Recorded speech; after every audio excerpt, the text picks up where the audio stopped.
Hola a todos, soy yo de nuevo, el señor Dark Web.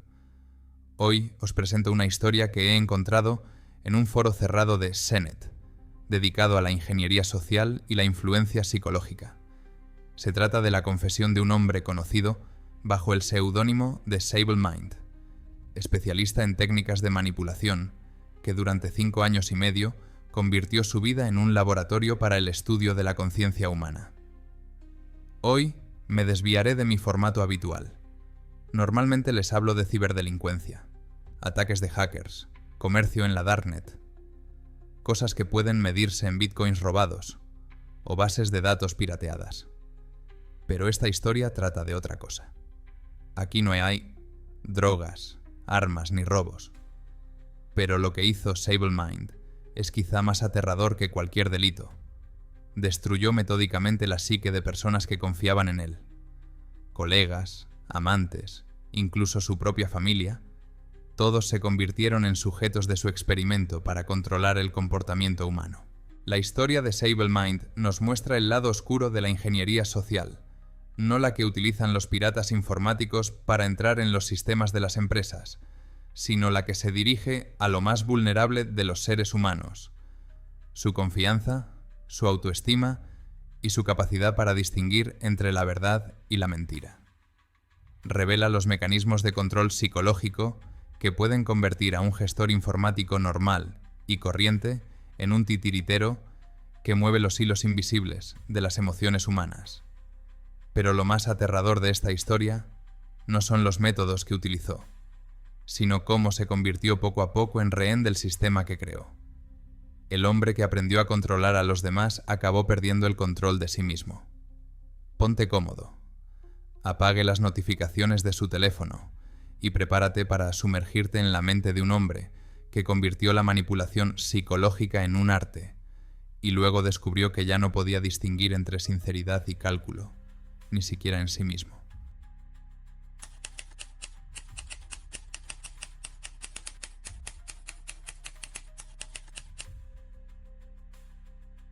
No sé por qué escribo esto, quizá para sistematizar mi experiencia, tal vez para escuchar que otra persona también ha llegado hasta aquí, o tal vez solo para entender dónde exactamente dejé de ser yo misma y me convertí en un sistema. Mi apodo es Sable Mind. Tengo 34 años, vivo en España, trabajo en el sector tecnológico. No soy programador, sino gestor de proyectos de nivel medio. Coordino un equipo, me comunico con los clientes, controlo los plazos, una vida de oficina normal, en la que el éxito no depende del código, sino de cómo trabajas con la gente. Hace 5 años y medio, yo era una persona diferente. Callado, eficiente, prácticamente invisible. Me utilizaban en el colectivo, las chicas miraban a través de mí, los jefes me utilizaban como una función conveniente. No estaba resentido con el mundo, solo me sentía como un personaje de fondo en la vida de los demás. Todo cambió por accidente. Estaba buscando en internet formas de resolver conflictos en el equipo. En aquel momento teníamos 2 desarrolladores que mantenían una guerra fría sobre la arquitectura del proyecto. Me topé con un foro sobre técnicas de persuasión. Psicología común, al parecer, pero en los comentarios alguien mencionó el término gaslighting. Interesante. Empecé a indagar más. Reddit, foros cerrados y grupos en Discord o WhatsApp, y luego llegué a recursos especializados a través de Tor. Ingeniería social, influencia psicológica, técnicas de manipulación. Lo leí como literatura técnica, sin emociones, solo estudiando los mecanismos. El primer experimento fue casi accidental. En nuestro equipo trabajaba Lucía, una maquetadora con talento, pero muy insegura.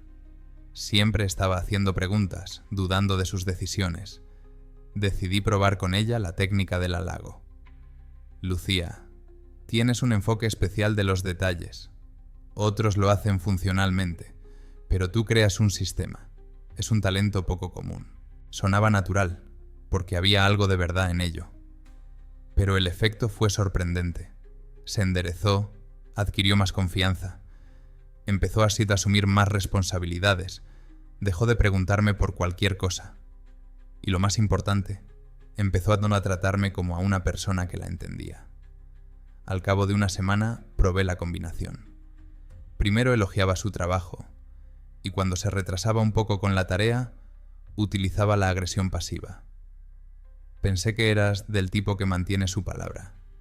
Aparentemente te sobreestimé. Se puso pálida, empezó a poner excusas, a disculparse. Trabajó toda la noche para compensarme, y me di cuenta de cómo funciona. Puedes controlar las reacciones emocionales de la gente si conoces los botones adecuados. A partir de ese momento, empecé a estudiar a mis colegas como un programador estudia el código. Todo el mundo tenía puntos débiles. La necesidad de reconocimiento, el miedo a equivocarse, el deseo de ser especial. Carlos, del departamento de pruebas, reaccionaba con dolor ante las dudas sobre su competencia. Marina, del departamento de diseño, se derretía ante los cumplidos sobre su visión creativa. David, el desarrollador, odiaba que le interrumpieran. Hice un mapa de sus rasgos psicológicos y empecé a actuar. No agresivamente, sino con cuidado, como un cirujano. ¿Debería Dimitri haber comprobado el código más a fondo? Dudaba de sus conclusiones, pero con delicadeza. Quería que Marina hiciera horas extras. Elogiaba sus soluciones anteriores y le pedía una visión creativa de la nueva tarea. Los resultados superaron las expectativas. Al cabo de 3 meses, me convertí en el centro informal del equipo. La gente acudía a mí en busca de consejo, y mi opinión se tenía en cuenta en la planificación. La dirección se dio cuenta. Los proyectos empezaron a entregarse a tiempo, y los conflictos desaparecieron. Pero el descubrimiento más importante ocurrió en mi vida personal. Conocí a una chica a través de conocidos comunes. Elena, de 26 años, trabajaba en marketing. Normalmente me resultaba difícil mantener una conversación con mujeres atractivas. Me perdía, decía pero grulladas. Pero ahora tenía las herramientas. Estudié su perfil en las redes sociales y me di cuenta de que dudaba de su valía profesional. Muchas publicaciones sobre lo difícil que era progresar en su carrera. La primera noche se lo dije. Sabes, tienes algo en ti de lo que carecen la mayoría de los profesionales del marketing. Piensas en las personas, no solo en las métricas. Eso es raro. Se le iluminaron los ojos. Hablamos hasta por la mañana. Me habló de su trabajo, de sus planes, de sus sueños. Yo la escuchaba atentamente y reflejaba lo que ella quería oír sobre sí misma. La relación creció rápidamente, pero no porque hubiera química entre nosotros. Fue porque le presté exactamente la atención y comprensión que necesitaba. Cuando dudaba, le daba confianza. Cuando se mostraba demasiado confiada, le bajaba los humos con delicadeza, creando una sensación de profundidad en nuestra relación. 6 meses después, confesó: «Contigo, por primera vez, me siento realmente comprendida». Fue entonces cuando me di cuenta de la magnitud de las posibilidades. No solo aprendí a influir en la gente, sino a crearles una realidad en la que yo me volvía indispensable. Este poder era embriagador. Al mismo tiempo, mi carrera despegó. Me ascendieron a gestor de proyectos senior. Mi salario aumentó un 40%. Empecé a recibir primas por gestión eficaz del equipo y creación de un ambiente de trabajo positivo. Al final del primer año del experimento, me senté y resumí los resultados. Crecimiento profesional, relaciones estables, respeto de los colegas, estabilidad financiera. Todas las cosas de las que había carecido antes. Y todo gracias a la comprensión de un principio sencillo. La gente quiere ciertas emociones, y si sabes cómo dárselas, están dispuestos a darte cualquier cosa a cambio. En aquel momento, me pareció que simplemente había adquirido una mejor comprensión de la psicología, que había aprendido a ser más sensible y atento con los demás. El primer año fue una época de descubrimientos y entusiasmo por las nuevas posibilidades.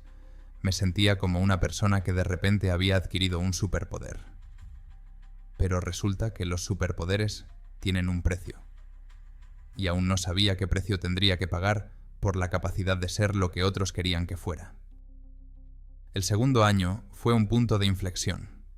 Dejé de experimentar y empecé a construir un sistema. Las técnicas individuales se convirtieron en una metodología integral de influencia.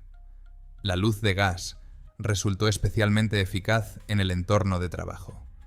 Cuando el promotor Anton se quejó de que no le había avisado de un cambio en los requisitos, le contesté con calma. Pensé que lo habíamos discutido en la reunión de planificación del martes. Incluso estabas asintiendo. Distraído quizás, borré mis mensajes en los chats en los que hacía referencia a supuestos acuerdos verbales. Al cabo de un mes, Anton empezó a grabar nuestras conversaciones y me pedía constantemente que las repitiera. Ya no discutía mis decisiones. Al mismo tiempo desarrollé la técnica de los mensajes dobles. Funcionó perfectamente con Lucía, por ejemplo.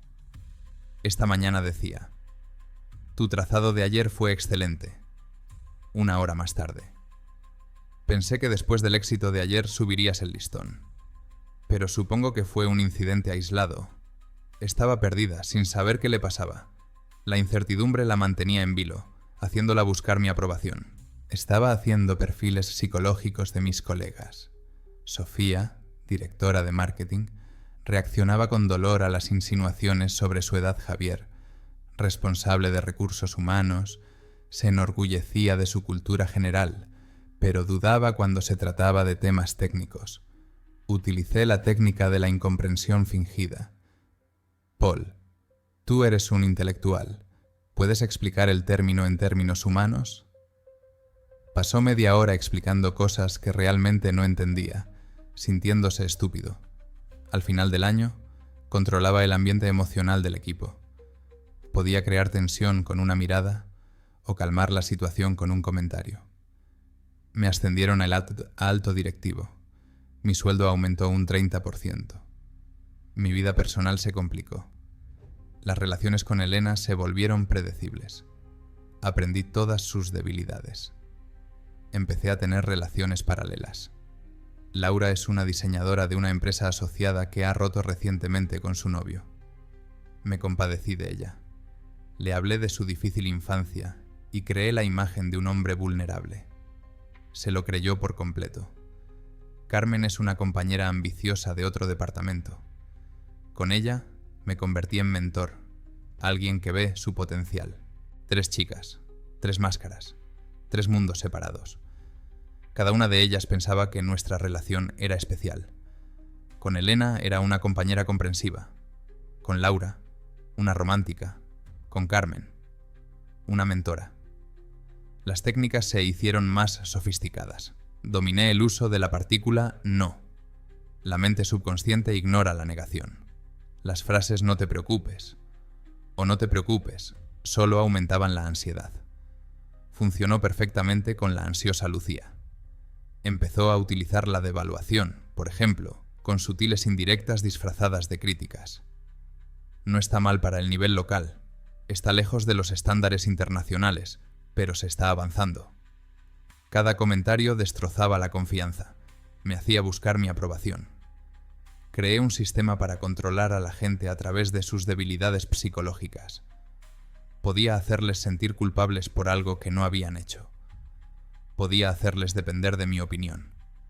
Podía hacerles sentir cualquier emoción en el momento adecuado. El trabajo no solo me daba dinero, sino también poder. Recibía comisiones extraoficiales. Los compañeros me pedían que hablara bien de ellos o que les ayudara a resolver un conflicto. Compartía información sobre el clima del equipo con responsables de recursos humanos de otras empresas, a cambio de una compensación. En 2 años, pasó de ser un gestor invisible a una figura clave en la oficina. La gente acudía a pedir consejo, confiaba secretos, buscaba apoyo y aprovechaba toda confianza para crear influencia. La parte más dulce no era el dinero, era la sensación de estar en completo control de las emociones de otra persona. Podía hacer que un hombre fuerte se sintiera como un niño inseguro. Convertir a una mujer independiente en alguien que no podía tomar una decisión sin mi aprobación. Era poder en estado puro, sobre lo que la gente piensa de sí misma, del mundo, de mí. Y yo estaba empezando a explorar sus posibilidades. El tercer y cuarto año fueron la cumbre de mis capacidades. Ya no aplicaba técnicas, sino que las vivía. Cada palabra, cada gesto, cada pausa estaban diseñados para obtener la reacción adecuada. Comenzó a experimentar con los métodos más sutiles de influencia. Comunicación esquizofrénica. Retroalimentación desordenada que crea el caos en la percepción de la víctima. Llevé a cabo un experimento real con uno de mis nuevos empleados, Hugo, lunes. Le ignoré por completo. Fingí no oír sus preguntas, martes. Le presté más atención y elogié cada pequeña cosa. Miércoles. Indiferencia de nuevo. Jueves. Criticado por las mismas acciones que alabé el martes. Un mes después, Hugo empezó a ponerse nervioso cuando aparecía. No sabía qué esperar de mí y trataba constantemente de adivinar mi estado de ánimo. Su productividad bajó y empezó a cometer errores que nunca antes había cometido.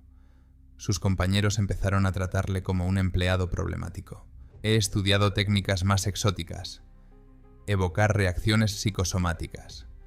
Crear una asociación entre un estado de indefensión y un desencadenante externo. Cuando mantenía conversaciones difíciles con los empleados, criticar, tratar los errores, crear situaciones estresantes, siempre utilizaba las mismas condiciones. Por ejemplo, siempre bebía café con canela durante estas conversaciones o me ponía un perfume determinado. Repetía esto cada vez que una persona se encontraba en un estado emocional crítico. Laura empezó a sentirse incómoda con el olor a canela. Tenía dolores de cabeza y tensión interior. Carmen se ponía nerviosa cuando olía mi perfume. Automáticamente esperaba una conversación desagradable. No entendían la relación y lo atribuían al estrés o al cansancio. La técnica del borrado del autoconcepto ha demostrado ser especialmente destructiva. Socava sistemáticamente la autoestima cuestionando la identidad básica de una persona. Con un colega masculino, utilizó frases como «¿Qué clase de experto eres si no puedes resolver una tarea sencilla?» o «Es extraño que un hombre de su experiencia cometa tales errores». Cada comentario golpeaba su autoestima profesional. Empezaron a dudar de sus habilidades, a buscar la confirmación de su competencia en cosas pequeñas. Se volvieron dependientes de mis evaluaciones. La familia también se convirtió en un campo de experimentación. Con mi madre utilicé una combinación de técnicas. El problema está en ti y despertar lástima. Cuando ella intentaba darme consejos o criticar mi forma de vida, yo le daba la vuelta a la situación con frases similares. Me doy cuenta de que te estoy decepcionando. Probablemente tengas razón. Soy un perdedor. Lo he intentado toda mi vida, pero aún no soy lo suficientemente bueno para tus estándares. Inmediatamente se puso en modo defensa. Empezó a consolarme, sintiéndose culpable por mis injustas reclamaciones. Al cabo de media hora ya estaba disculpándose y ofreciéndose a ayudar. La técnica de destrucción de objetivos funcionaba perfectamente con las personas ambiciosas. Cuando un colega me contaba sus planes o sueños, yo socavaba cuidadosamente su motivación con frases como estas. «Es una idea interesante. ¿Estás seguro de que el mercado está preparado para ella?» O «Suena ambicioso. Lástima que se necesiten muchos recursos para realizarlo, que no tenemos». O «Buena puntería, pero yo que tú resolvería primero los problemas actuales». La persona fue perdiendo el entusiasmo y empezó a dudar del realismo de los planes. Su energía se reorientó hacia la búsqueda de aprobación y la resolución de obstáculos imaginarios que yo había creado. Al cuarto año, mi reputación en la empresa era impecable. Me había convertido en el psicólogo tácito del equipo. La gente acudía a mí con problemas personales, pidiéndome consejo, confiándome secretos. La dirección me veía como alguien que sabe trabajar con la gente. Me ascendieron a director comercial. Mi equipo creció hasta 15 personas. Mi salario se duplicó. Pero lo más importante es que tuve acceso a una gama más amplia de sujetos de prueba. La vida personal se complicó aún más. Además de mis 3 novias principales, tenía varias relaciones secundarias, mujeres a las que mantenía enganchadas emocionalmente para ocasiones especiales. Cada una pensaba que teníamos una relación especial. El sistema se había afinado tanto que podía predecir las reacciones de la gente con una precisión milimétrica. Sabía qué palabras harían que una persona se sintiera culpable, qué tono provocaría ansiedad, qué gesto crearía una sensación de intimidad. Empecé a recibir mucho dinero del exterior. Algunos directivos me pagaban por el llamado asesoramiento en gestión personal, en esencia, por enseñar técnicas de manipulación. Algunos responsables de selección me pedían perfiles psicológicos de empleados clave en otras compañías. La mayor ganancia fue el divorcio de un matrimonio. La mujer sospechaba que su marido la engañaba y me contrató a través de unos conocidos para sondearle psicológicamente. Durante 3 meses de diálogo con él en el gimnasio, le introduje tantas dudas sobre la relación que él mismo solicitó el divorcio. Recibí 15.000 euros por mis servicios de asesoramiento. Era la cima de mis poderes. Me sentía como un titiritero controlando marionetas. Podía enamorar a la gente, hacer que los amigos se pelearan, destruir la autoestima de alguien, o por el contrario, inspirarle confianza en sí mismo. Pero lo peor era que ya no podía distinguir dónde terminaban las técnicas y dónde empezaba yo. Cada conversación se convertía automáticamente en una sesión de análisis e influencia. Incluso con personas cercanas a mí, no podía limitarme a hablar. Solo podía influir, controlar, gestionar. Cuando un camarero en una cafetería era grosero, automáticamente ponía en marcha un programa para reprimirlo emocionalmente. Cuando un vendedor intentaba presionar con un producto, le daba la vuelta a la situación para que se disculpara y ofreciera descuentos. Dejé de sentir emociones espontáneas. Cada sentimiento pasaba por un filtro. ¿Cómo puedo utilizarlo? ¿Qué tipo de reacción provocará? ¿Me sale rentable mostrarlo? Las técnicas se convirtieron en parte de mi personalidad. Ya no las activaba ni las desactivaba. Funcionaban todo el tiempo. Y fue entonces cuando empecé a sospechar que ya no controlaba el proceso, sino que el proceso me controlaba a mí. El 5.º curso empezó con una sensación de control absoluto. Pensé que había alcanzado la perfección. Pero fue entonces cuando el sistema sufrió sus primeros reveses serios. La primera señal es que Aliona cambió de repente. Dejó de responder a las técnicas habituales. Cuando le apliqué el esquema estándar, elogios seguidos de devaluación, se limitó a encogerse de hombros. Siempre haces lo mismo. Primero alabas, luego menosprecias. Me pregunto por qué. Revisó nuestros mensajes y los pasó al Departamento de Recursos Humanos. No se encontraron infracciones concretas, pero se sembró la semilla de la sospecha. Los compañeros empezaron a analizarme. El cazador se convirtió en presa. El siguiente golpe vino de su vida personal. Laura desapareció durante una semana y luego envió un mensaje de voz. Es como si me armaras a partir de cubos. Yo hablo y tú respondes inmediatamente con lo que necesito oír. Y me doy cuenta de que no eres tú. Es una especie de guión. Tengo miedo. Lo escuché 6 veces. Por primera vez, no fue control, sino confusión. No por la exposición, sino porque tenía razón. Estaba trabajando a partir de guiones. Ya no sentía nada. Solo tocaba las líneas correctas. Pasé 3 días analizando la situación y desarrollando una nueva estrategia. Decidí jugar con la sinceridad. Admitir parte de la verdad, pero presentarlo como que me preocupaba por ella. Escribí un largo mensaje sobre cómo había estudiado psicología de las relaciones para entenderla mejor, sobre cómo quería ser la pareja ideal. Pero ni siquiera las palabras cuidadosamente elaboradas lograron convencerla. Laura no volvió a responder. En el trabajo, un grupo de empleados empieza a evitar la comunicación.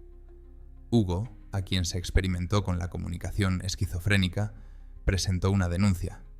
La razón era un ambiente psicológicamente incómodo. Me llamaron de Recursos Humanos para hablar sobre el ambiente en el equipo.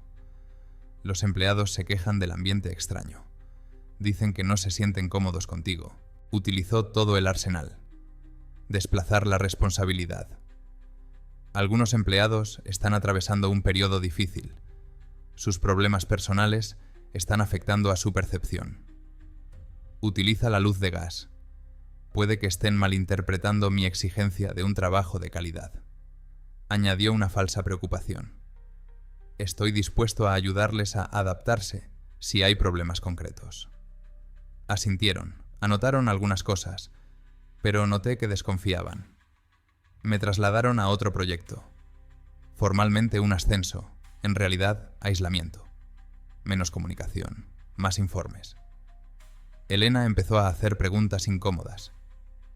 ¿Por qué nunca dices cómo te sientes? Solo me preguntas cómo me siento yo. ¿O recuerdas la última vez que fuiste tú mismo?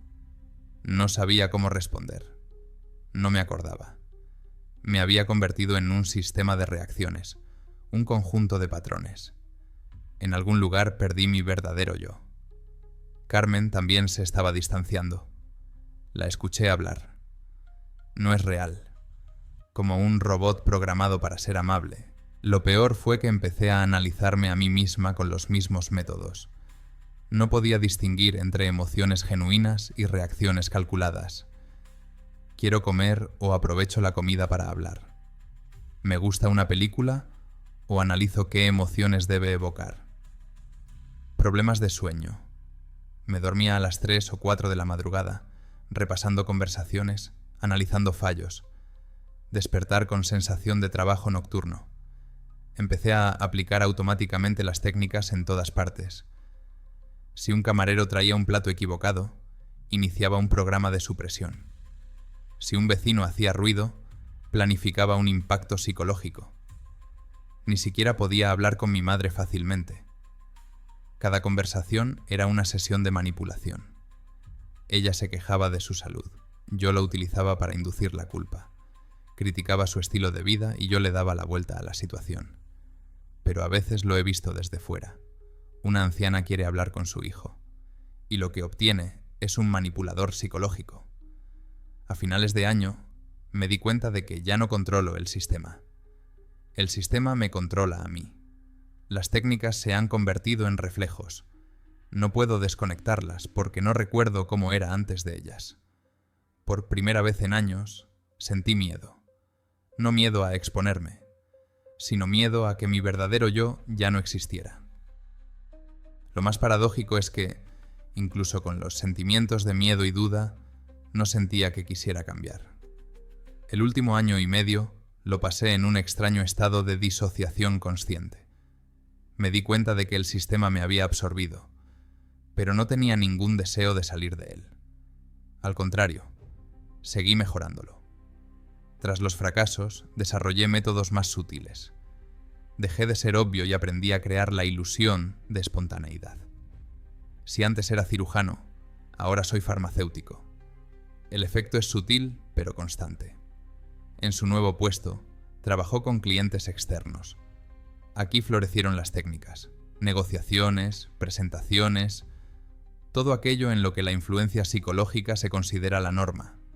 Aprendió a leer a la gente en minutos. Descubrió puntos débiles mediante pruebas psicológicas encubiertas. Ofreció soluciones que los clientes creían que eran ideas suyas. Los ingresos se multiplicaron. Los empresarios pagaban simplemente por estar presentes en las negociaciones. Podía inclinar la balanza con la frase adecuada. La vida personal se ha estabilizado. Después de perder a 3 chicas, cambié de estrategia. Nada de relaciones a largo plazo, solo relaciones a corto plazo con una clara comprensión de los límites.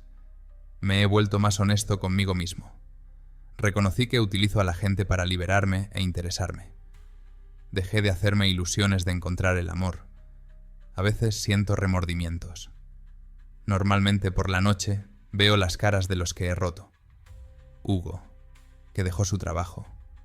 Laura, que tenía miedo de confiar en sí misma. Pero los momentos pasan.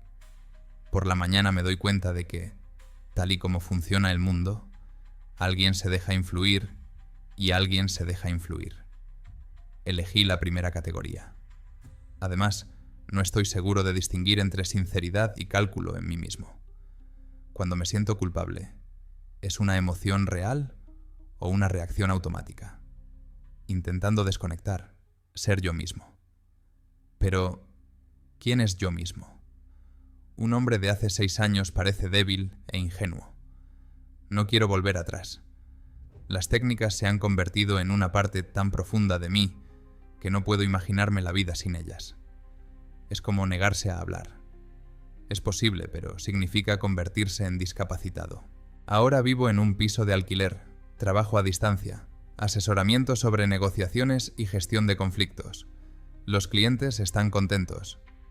Nadie pregunta por los métodos. No tengo amigos íntimos. Tengo conocidos útiles, conexiones temporales. No es depresión, es una elección consciente. La intimidad requiere vulnerabilidad, y no sé cómo ser vulnerable. Me encuentro con personas que son como mi antiguo yo, inseguras, en busca de aceptación, y elijo utilizarlos en lugar de ayudarlos. No es por rencor, es algo natural. Por eso escribo este post. No para arrepentirme. No me estoy arrepintiendo. No para presumir, no necesito aprobación. Es una pregunta para aquellos que entienden. No sé dónde está la línea entre herramienta y esencia. Me ayuda en mi trabajo, en mis relaciones, en mi vida cotidiana. Pero a veces siento que desaparezco dentro del proceso. ¿Es correcto continuar? ¿O debería intentar parar? ¿Hay alguna salida si tardo demasiado en entrar? Y la gran pregunta es, ¿alguno de vosotros quiere salir? ¿O nos damos cuenta de que es un camino de ida? La historia de Sable Mind terminó tan vagamente como empezó, con una pregunta sin respuesta. En pocos días, su post atrajo docenas de comentarios de usuarios de Senet. Algunos compartían experiencias similares, otros discutían sobre los límites morales y otros simplemente observaban. Pero al propio Sable Mind no se le volvió a ver por el foro. La última vez entró 3 días después de publicar. Respondió a los comentarios y desapareció. Tal vez encontró su respuesta. O quizás se dio cuenta de que la pregunta era errónea. Lo que me impresionó de esta historia no fueron las técnicas que utilizó el héroe. La mayoría de ellas son bien conocidas en psicología. Me impactó la evolución de un hombre que empezó con el deseo de ser mejor en la comunicación y acabó perdiendo la capacidad de ser sincero en absoluto. Y lo sorprendente es que no quiere volver a ser el de antes. No quiere cambiar. Solo busca metódicamente la respuesta. Sable Mind ha planteado preguntas para las que no hay respuestas fáciles. ¿Dónde está la línea que separa la comprensión psicológica de la manipulación? ¿Es correcto aprovecharse de las debilidades de los demás en beneficio propio si ello conlleva el éxito? Y lo más importante, ¿es posible parar una vez que el sistema se ha convertido en parte de uno mismo? Cada uno de nosotros influye en los demás a diario, con palabras, acciones e incluso con el silencio. Pero, ¿cuándo se convierte esta influencia en una herramienta consciente de control? ¿Debemos condenar a una persona por utilizar los mismos mecanismos que los demás? Piensa en ello la próxima vez que alguien sea demasiado preciso al decir exactamente lo que quieres oír. Como siempre suyo, señor Dark Web. Que pases una buena noche y nos vemos de nuevo en los oscuros rincones de la web que exploramos juntos.